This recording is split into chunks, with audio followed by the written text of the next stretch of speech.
Jalna breaking. आचारसंहिता आली म्हणून नारळ फोडता, कामे का करत नाही, आधी कामे करा असा जाब अपंग तरुणाने भाजप आमदार बबनराव लोणीकरांना विचारलाय।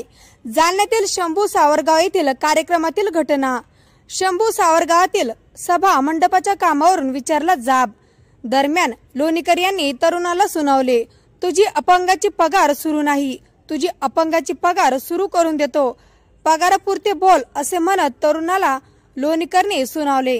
दरम्यान हा व्हिडिओ मोठ्या प्रमाणात सध्या व्हायरल होत आहे। चालू कर म्हणून सांगितलं ना, काम चालू करायला सांगितलंय, निधी देतो। नारळ फोडू दे ना, गावातलं हे इकडे इकडे बोल, तू इकडे हे त्याला सोड सोड सोड। गावातल्या लोकांची जबाबदारी आहे, त्यांनी काम घेतलं तर करायला पाहिजे ना। तो दुखणं आहे, तू काही असेल तर ये,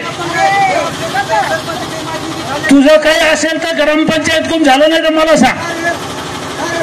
तो दुखणं कळालं, तू अपंग आहे, तुझा पगार चालू करायचा, चालू करून देतो ना। असं काय करलं येण्यासारखं, पगारापुरतं